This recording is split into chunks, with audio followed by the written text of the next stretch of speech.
नमस्ते student. Fourth grade के fourth paper का सॉल्यूशन हम देखने जा रहे हैं, जिसके अंतर्गत हम इंग्लिश के 15 क्वेश्चंस का सॉल्यूशन करेंगे।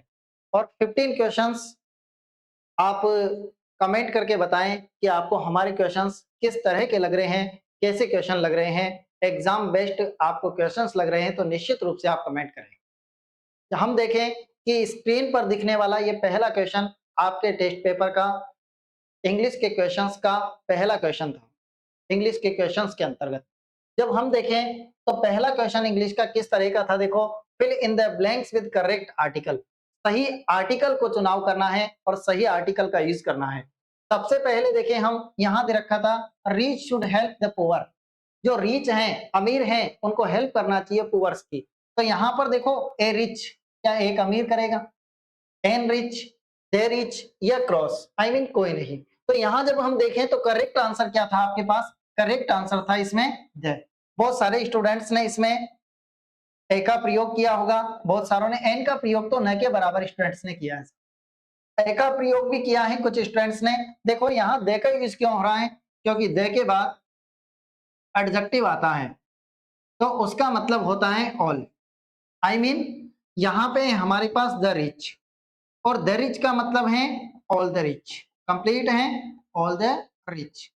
ऐसे ही यहाँ पे हमने दे रखा है द पुअर, इसका मतलब भी क्या है? ऑल द पुअर, मतलब सारे ही क्या हो गए? गरीब हैं। इसके बाद जब हमने देखा तो यहाँ पर निश्चित रूप से आपका करेक्ट ऑप्शन और करेक्ट आंसर कौन सा था? सी वाला। कंप्लीट है स्टूडेंट्स। नेक्स्ट चले, क्योंकि यहाँ पर एडजेक्टिव है रिच, इसलिए हमने द का यूज किया है। नेक्स्ट चले, अगला जो क्वेश्चन था वो किस तरह का था? देखो, soldiers were killed in the war. यहाँ डिटर्मिनस को लाना है और देखो किस तरीके से ऑप्शंस को आइडेंटिफाई करते हैं। सोल्जर्स, सोल्जर्स आई मीन सैनिकों को गिन सकते हैं हम, और जब गिन सकते हैं साहब, लिटिल तो आता है अनकाउंटेबल में। लिटिल का मतलब न गिनने योग्य। अरे लिटिल भी कहाँ आएगा? जहां अनकाउंटेबल होगा। दो ऑप्शन निकल गए। तीसरा ऑप्शन मच भी कहाँ आता है? जहां अनकाउंटेबल होता है, जिसको गिन नहीं सके, गिन सके वहां मैनी आता है। और करेक्ट ऑप्शन केवल एक ही था आपका, डी वाला। अंडरस्टैंड कर पाए हो? ऑप्शन से ऑटोमेटिक हम निकाल देंगे। नेक्स्ट चलें। नेक्स्ट क्वेश्चन था हमारे पास third, identify the type of tense. Tense का टाइप को आइडेंटिफाई करना है। यहां देखो हेल्पिंग वर्ब से आइडेंटिफाई करेंगे, had been writing, had been writing, और सिंस फॉर भी आ रहा है। तो सिंस फॉर आते ही तो हम अंडरस्टैंड कर जाते हैं कि ये परफेक्ट कंटीन्यूअस का है। लेकिन परफेक्ट कंटीन्यूअस कौन सा है? प्रेजेंट परफेक्ट कंटीन्यूअस है, पास्ट परफेक्ट कंटीन्यूअस है, या फ्यूचर परफेक्ट कंटीन्यूअस है? सिंस ने बताया है कि ये क्या है? परफेक्ट कंटीन्यूअस है। लेकिन कौन सा है? यहाँ हेड आ रहा है साहब। हेड का मतलब कौन सा है? पास्ट है। और पास्ट परफेक्ट कंटीन्यूअस कहाँ लिखा रहा है? देखो, अगर यहाँ पे हैजव होता तो निश्चित रूप से ये प्रेजेंट परफेक्ट कंटीन्यूअस था, और विल और शेल का मैटर आता तो यहाँ पर कौन सा था? यहाँ पर था फ्यूचर परफेक्ट कंटीन्यूअस। तो जब हम देखें हेड प्लस बिन प्लस आईएनजी और सिंस फॉर भी है, मतलब पास्ट परफेक्ट कंटीन्यूअस। ज्यादातर स्टूडेंट्स के राइट हुआ होगा। प्रेजेंट परफेक्ट नहीं है, पास्ट परफेक्ट नहीं है, प्रेजेंट परफेक्ट कंटीन्यूअस नहीं है, पास्ट परफेक्ट कंटीन्यूअस है। सी वाला करेक्ट ऑप्शन था। नेक्स्ट चलें और आगे बढ़ते हैं। देखो, नेक्स्ट क्वेश्चन था हमारे पास number 4, fill in the blanks with correct form of the verb. Correct form of the verb को चुनना है। Suggestion sent to the chairman in next meeting. देखो नेक्स्ट वर्ड बता रहा है। नेक्स्ट का मतलब आने वाला, और आने वाला मतलब फ्यूचर। फ्यूचर आएगा यहाँ पे, फ्यूचर आएगा तो फ्यूचर का देखो, जब हमारे पास फ्यूचर है तो फ्यूचर की हेल्पिंग वर्ब देखेंगे। और हेल्पिंग वर्ब फ्यूचर की देखो, आर टेकन अप, ना बाबा ना, गलत है। आगे चले, हैव टेकन अप ना, हैव बिन ना। तो देखो फ्यूचर है, नेक्स्ट मीटिंग है, तो क्या आएगा? Will be taken up. और यही करेक्ट ऑप्शन, करेक्ट आंसर हो गया बी वाला। देखो ऑप्शन से निकालेंगे, ऑटोमेटिक आंसर को करेक्ट कर पाएंगे। नेक्स्ट चले और आगे बढ़ते हैं। देखो क्वेश्चन नंबर 5 कौन सा था? Transform this sentence into interrogative. Sentence को इंट्रोगेटिव में चेंज करना है। यहाँ आपको थोड़ा सा लफड़ा पड़ा होगा, लेकिन उस लफड़े का हम सुलझाना कर रहे हैं, उस सारी प्रॉब्लम का सॉल्यूशन करने जा रहे हैं। देखो क्या है, एवरीबॉडी नो सचिन सचिन तेंदुलकर। ये सिंपल सेंटेंस है, इसको इंट्रोगेटिव में बदलना है, और इंट्रोगेटिव में बदलना है तो यहाँ नोस, KNOW, है ना। अब हेल्पिंग वर्ब काम आ रही है सर, क्या काम आएगी? हेल्पिंग वर्ब काम आएगी। और हेल्पिंग वर्ब काम आएगी तो यहाँ एस लग रहा है, तो एस का मतलब क्या आएगा? हेल्पिंग वर्ब डज आएगी। कंप्लीट है, डज, डू नहीं, डज। और डिड भी नहीं, डिड कब आती जब वर्ब की सेकंड फॉर्म होती। डज आएगी तो यहाँ पे देखो डज कहाँ पे है, इसमें डिड है, ये ऑप्शन गलत हो गया। यहाँ वाज है, ये गलत हो गया, क्योंकि हेल्पिंग वर्ब आगे आती है ना इसमें इंट्रोगेटिव सेंटेंस में। आगे चलते हैं, यहाँ देखो डज यहाँ है, यहाँ देखो नो और नॉट, हेल्पिंग वर्ब तो दी नहीं है। हेल्पिंग वर्ब अगर देता तो बात थी ना, हेल्पिंग वर्ब है नहीं, है ना। जब हेल्पिंग वर्ब नहीं है तो कहां से नोट लगा दोगे, नोट तो हेल्पिंग वर्ब के पीछे लगता है, ये भी गलत है। कौन राइट है, ए वाला। देखो कैसे राइट है, वो आ गया, है ना। क्या बना रहे हैं, इंट्रोगेटिव बना रहे हैं। हु डजंट नो, कौन नहीं जानता है सचिन तेंदुलकर, सचिन तेंदुलकर को, सचिन तेंदुलकर को कौन नहीं जानता है, तो आंसर मिला everybody know Sachin Tendulkar. Complete है। यहाँ देखो करेक्ट ऑप्शन बन रहा है ए वाला, कंप्लीट। आगे चलते हैं, देखो नेक्स्ट क्वेश्चन है change this sentence into direct speech. अब इनडायरेक्ट तो दिया है और डायरेक्ट में बदलना है, उल्टा काम करना है। उल्टा काम कैसे करेंगे, देखो यहाँ ऑर्डर्ड है और ये ऑर्डर्ड है, तो ऑर्डर्ड ये किससे बना है, सेड से बना है। किससे, सेड टू से बना है। कंप्लीट है। तो यहाँ देखो ऑर्डर्ड का ऑर्डर्ड ऐसा कैसा ही लिख रखा है, ये खत्म हो गया। कंप्लीट है। नेक्स्ट चलते हैं, यहाँ सेड टू है, हो सकता है राइट हो। आगे चले, यहाँ सेड है तो केवल सेड होता, फिर यहाँ देखो ऑब्जेक्ट दे रखा है तो सेड ऐसा कैसे आ जाता। यहाँ भी प्रॉब्लम है और यहाँ क्वेश्चन मार्क भी दे रखा है ना। तो देखो ऐसा क्वेश्चन मार्क का तो कोई मतलब ही नहीं आ रहा ना। कहाँ क्वेश्चन मार्क का मतलब आ रहा है ना। क्वेश्चन मार्क का मतलब कहाँ आ रहा है, जब क्वेश्चन मार्क आता तो यहाँ फिर इफ आ जाता ना, टू आ रहा ना यहाँ पे। जब टू आ रहा है तो फिर क्वेश्चन मार्क का कोई मतलब ही नहीं। अगर इफ आता तो क्वेश्चन मार्क का मतलब था, क्योंकि इफ में इफ या वेदर को कब चुनते हैं, जब क्वेश्चन मार्क हो। तो ये तो ऐसे गलत हो गया। यहाँ देखो ऑर्डर्ड को ऑर्डर्ड ऐसा कैसे ले रखा है, ये भी गलत है। प्लीज काइंडली दे रखे हैं। अब देखो सही ऑप्शन कौन सा बन रहा है, यूं ही निकल गया। कौन सा ऑप्शन है, बी वाला।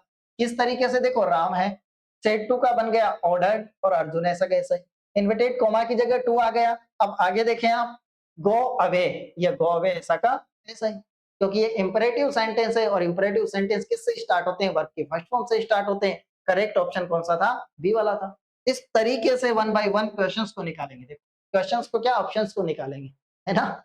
आगे चलते हैं, choose the correct option to the pace of the passive construction, they poured water on us. अब यहां देखो ऑब्जेक्ट हमारे पास क्या है, ये वर्ब, और वर्ब के जस्ट बाद क्या मिलता है हमें, ऑब्जेक्ट। ऑब्जेक्ट क्या है, वाटर। तो ऑब्जेक्ट को कहां लाएंगे, आगे लाएंगे। तो यहां देखो वाटर आगे आएगा ना, क्या आगे आएगा, वाटर आगे आएगा ना। यहाँ अस को क्यों आगे लाओगे आप, क्योंकि देखो ये ऑन अस, ऑन प्रीपोजिशन है और अस ऑब्जेक्ट थोड़ी है साहब, है ना। अस को आगे ले आओगे फिर ऑन का क्या होगा। तो यहाँ पे जब हम देखेंगे ऑन प्रीपोजिशन और अस हैं, तो ये ऐसे के ऐसे पीछे लिखाएंगे, है ना। ये एक्स्ट्रा वर्ड है साहब, इनको ऐसे के ऐसे हम कहा लिखेंगे, पीछे लिखेंगे।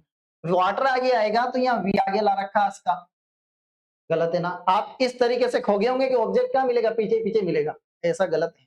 ऑब्जेक्ट कहाँ मिलेगा आपको, क्रिया के जस्ट बाद में। वो अलग सिचुएशन है जब हमारे पास कितने ऑब्जेक्ट हो, दो ऑब्जेक्ट। तो यहाँ दो ऑब्जेक्ट नहीं है, बीच में ऑन फंस गया, और बीच में ऑन फंस गया मतलब ये प्रीपोजिशन है, ये बेकार का वर्ड बन गया जो सबसे बाद में आएगा। आगे देखें, यहाँ भी है, ये हेडबिन भी आ रहा है। हेडबिन का तो कोई मतलब ही नहीं है, ईडी लग रहा है तो वाज, ईडी लग रहा है तो फिर अलग बात है साहब, वाज या वर आएगा, है ना। हेड का तो कोई मतलब नहीं है। आगे देखो यहाँ भी हेडबिन लग रहा है, इसका भी कोई मतलब नहीं आ रहा है। ये वाटर देखो सही आगे आया है, लेकिन यहाँ ईडी लग रहा है, तो फिर क्या आना चाहिए, वाज या वर आना चाहिए हेल्पिंग वर्ब, लेकिन यहाँ हेड दे रखा है, ये भी गलत हो गया। ये देखो वाटर आ गया, वाटर के बाद देखो ईडी लग रहा है तो वाज को ला दिया, कंप्लीट है। अब यहाँ देखे थर्ड फॉर्म तो पर्ड हो गया। नंबर एक, ऑब्जेक्ट को सब्जेक्ट बना दिया। नंबर दो, हेल्पिंग वर्ब आ गए। नंबर तीन, वर्ब की थर्ड फॉर्म आई। चौथे नंबर पर बाय लगा के इसको पीछे लाते, लेकिन दे अनइम्पोर्टेंट सब्जेक्ट, ये पीछे नहीं जाता है, ऑनस ऐसा का ऐसे, कंप्लीट है। और करेक्ट ऑप्शन कौन सा था हमारे पास, डी वाला है। कोई प्रॉब्लम, नेक्स्ट चले और आगे बढ़ते हैं। क्वेश्चन नंबर 8 है, देखो चूज द करेक्ट ऑप्शन, सही ऑप्शन का चुनाव करना है। बड़ा देखकर डरना नहीं, नहीं डरने का, घबराने का नहीं। देखो एज सून एज से कोई सेंटेंस है तो वह एज सून एज है, तो किस कैसे बनता है। कभी भी आप याद रखें कि आपके पास अगर एज सून एज है तो इसको ट्रांसफर करते समय, इसको चेंज करते समय हम क्या करेंगे, एज सुन एज को चेंज करेंगे नो सूनर, केस में नो सूनर कंप्लीट है, और नो सूनर के साथ क्या आएगा, देन आएगा।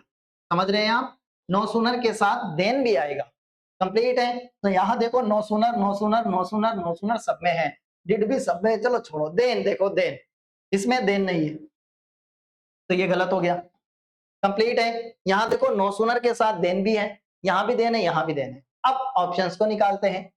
सबसे पहले देखें, नो सूनर हो गया, हेल्पिंग वर्ब लेंगे, इसके बाद हेल्पिंग वर्ब लेंगे तो यहाँ पे डिड आ रहा है, कंप्लीट, यहाँ डिड आ रहा है, डिड आ रहा है और डिड आ रहा है। क्यों आ रहा है डिड, क्योंकि देखो यहाँ पे सा है, सा है, इसलिए क्या आ रहा है, डिड आ रहा है। अब डिड के बाद देखो द थीप सब में है, यहाँ पे द पुलिस आ रहा है, ये द पुलिस को क्यों लाएंगे आगे, द थीप आएगा ना आगे, तो द थीप आएगा, हेल्पिंग वर्ब के बाद सब्जेक्ट कौन है, द थीप, तो द थीप आएगा ना, पुलिसमैन क्यों आएगा, ये भी गलत हो गया। पुलिसमैन केवल आए वो तो आगे हो गया, पुलिसमैन तो आपका बाद में आएगा, लेकिन पहले क्या आएगा, द थीफ आएगा, तो ये गलत हो गया। अब तीन में से भी क्या, दो में कंपैरिजन चलेगा बस। देखो द थीफ है, यहाँ सा दे रखा, देखो सा, अरे जी सा क्यों आएगा, सा क्यों आएगा, जब सा में से डिड को निकाल लिया अपन ने, है ना, इसकी वर्ब की सेकंड फॉर्म, इसके आइडेंटिफिकेशन डिड को निकाल दिया, तो फिर वर्ब की फर्स्ट फॉर्म आएगी ना, सी आएगी ना। ये गलत हो गया ना सा की वजह से, इस सा ने गलत कर दिया, सी ये करेक्ट है। अब देखो आप, no sooner, did, the thief, see the policeman, he then आ गया, ठीक है, ही, रेन और अभी, कंप्लीट है। तो यहाँ करेक्ट ऑप्शन कौन सा था हमारे पास, ए वाला, कंप्लीट है। आगे चलते हैं, next question number 9, fill in the blanks with correct preposition, सही प्रीपोजिशन का चुनाव करना है। The teacher was sitting, teacher बैठा हुआ था, साहब कहाँ बैठा था, स्टूडेंट्स के बीच में। अब जब स्टूडेंट्स के बीच में बैठा है तो इन आएगा क्या, अंदर बैठा है, यहाँ देखो स्टूडेंट के अंदर बैठा है, सिंस फोर वाली सिचुएशन है, ना बाबा ना, तो यहाँ पर कैसी सिचुएशन है, ये गलत है, ये गलत है। बिटवीन नहीं आएगा ना, दो के बीच होता है ना बिटवीन, तो अमंग आएगा, भी आएगा, ज्यादातर स्टूडेंट्स के राइट है ना, इजीली आपने कर लिया होगा, नो प्रॉब्लम। आगे चलते हैं, देखो नेक्स्ट क्वेश्चन है हमारे पास number 10, he bought this pen 10 rupees. देखो 10 रुपीज, पेन कितने में खरीदा साहब, 10 रुपए में। जब कभी भी मूल्य बताया जा रहा है तो यूं लगाया होगा idea, the he bought this pen, उसने पेन खरीदा 10 रुपीज, 10 रुपए में मतलब इन, अरे गलत कर दिया आपने, है ना, उसने पेन खरीदा 10 रुपए का मतलब ऑफ, अरे गलत है ना, उसने पेन खरीदा 10 रुपए फ्रॉम से, 10 रुपए से, ना बाबा ना, गलत है। कौन सा करेक्ट है, फोर आएगा, फोर क्यों आएगा, क्योंकि कभी भी किसी को एक चीज को दूसरी चीज के बदले खरीदा जाता है, हम पैसे दे रहे हैं और पेन ले रहे हैं, है ना, 10 रुपए में पेन खरीदा, तो कोई भी चीज बॉट करने के लिए, खरीदने के लिए किस ऑप्शन का यूज करेंगे, फोर का, कंप्लीट है। कौन सा करेक्ट ऑप्शन है, सी वाला है, ठीक है। आगे चलते हैं और नेक्स्ट देखो question number 11, translate this sentence into English, English में सेंटेंस को बनाना है। भारतीय ही अपना स्वयं का भारत बनाएंगे, कौन बनाएंगे, भारतीय बनाएंगे स्वयं का भारत। तो देखो भारतीय ही अपने स्वयं का भारत बनाएंगे, कंप्लीट है। तो यहां देखे बनाएंगे, अरे बनाएंगे, दागेंगे मतलब विल और शेल, क्या आएगा, या तो विल आएगा या शेल आएगा। तो यहां देखें आप, विल शेल आएगा, तो यहां तो देखो इंडियंस मेक दिस आउन इंडिया, ना बाबा ना, विल या शेल आना है तो विल तो और सब में है। आगे देखते हैं हम, भारतीय अपना स्वयं का भारत बनाएंगे, Indians Indians Indians, no problem, will will will, complete, no problem.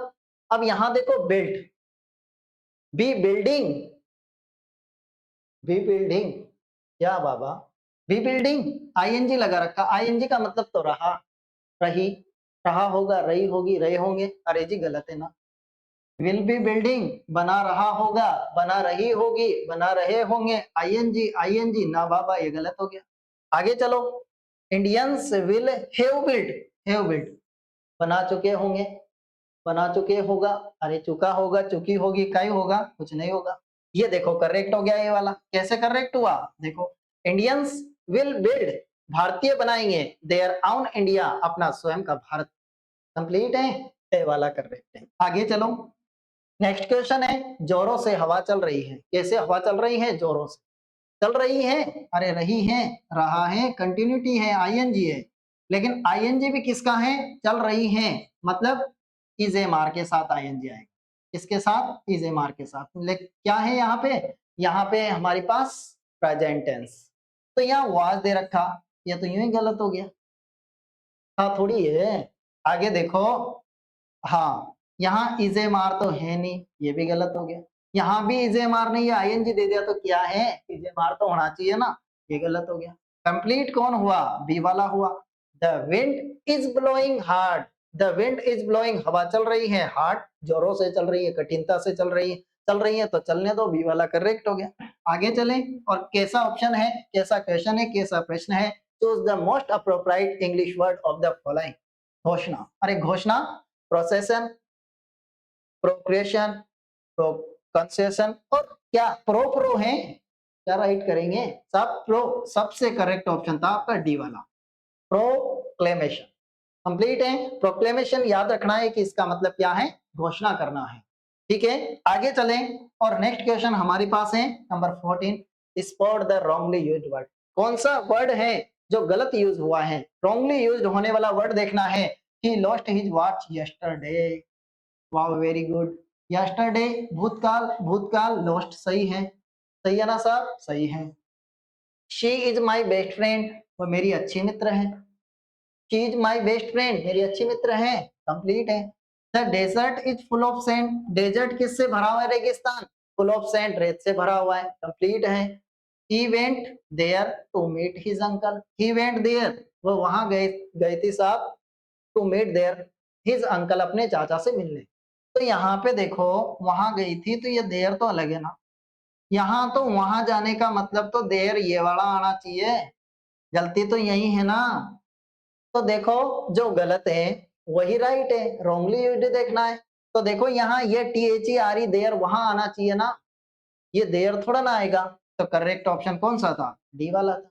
Complete है। आगे चलते हैं, और नेक्स्ट और लास्ट क्वेश्चन देखो। Which one is correctly punctuated, सही पंक्चुएशन मार्क देखना है। अरे यहाँ तो देखो सही है, full stop, full stop, full stop, full stop, no problem. Delhi the capital of India is big city. तो ब्रेक कहाँ कहाँ लगेंगे? दिल्ली के यहाँ लगेगा, और यहाँ भी तो रुकना चाहिए ना। कैपिटल ऑफ इंडिया है दिल्ली, और फिर बिग सिटी है, यहाँ देखो नहीं लग रहा है, ये गलत है। आगे चलें, Delhi the capital of India, देखो एक साथ ले दिया, ये भी गलत है। करेक्ट कौन सा है? दिल्ली, रुका। द कैपिटल ऑफ इंडिया, जो भारत की कैपिटल है ना, राजधानी है, इज ए बिग सिटी, एक बड़ा शहर। कंप्लीट है, यहाँ ब्रेक, यहाँ ब्रेक, और कंप्लीट किया। दिल्ली द कैपिटल, अरे यहीं रुक गया, फिर वो ऑफ इंडिया, ऐसे थोड़ी चलता है साहब। कौन करेक्ट है? सी वाला करेक्ट है। Delhi the capital of India is a big city, complete, no problem students. हमने देखो अच्छी तरीके से 1 बाय 1 15 क्वेश्चंस को कंप्लीट किया है। अगर आपको अच्छी तरीके से अंडरस्टैंड हुआ है, समझ में आया है, तो निश्चित रूप से आप सब्सक्राइब करें और अपने साथियों के साथ शेयर करें, ताकि अपने साथियों को भी जो इंग्लिश का डर है, इंग्लिश आपके सिलेक्शन का एक महत्वपूर्ण योगदान रखता है। इंग्लिश का एक महत्वपूर्ण योगदान है आपके सिलेक्शन में, और इंग्लिश सब्जेक्ट बहुत सीधा है, इजीली हम हर क्वेश्चन को कंप्लीट कर पाएंगे। लेकिन सबसे बड़ी विशेषता, हम कितनी अच्छी तरीके से, कितनी लगन से पढ़ते हैं, वो सबसे इंपॉर्टेंट चीज। एक एक ऑप्शन को किस तरीके से हम चूज करते हैं, एक एक ऑप्शन को किस तरीके से चुनते हैं, और कैसे ऑप्शंस को निकालते हैं, वो इम्पोर्टेंट। एग्जाम का समय बहुत इंपॉर्टेंट होता है। यस स्टूडेंट्स, मिलेंगे अगली वीडियो पे, but now after some time, yes, with best of luck.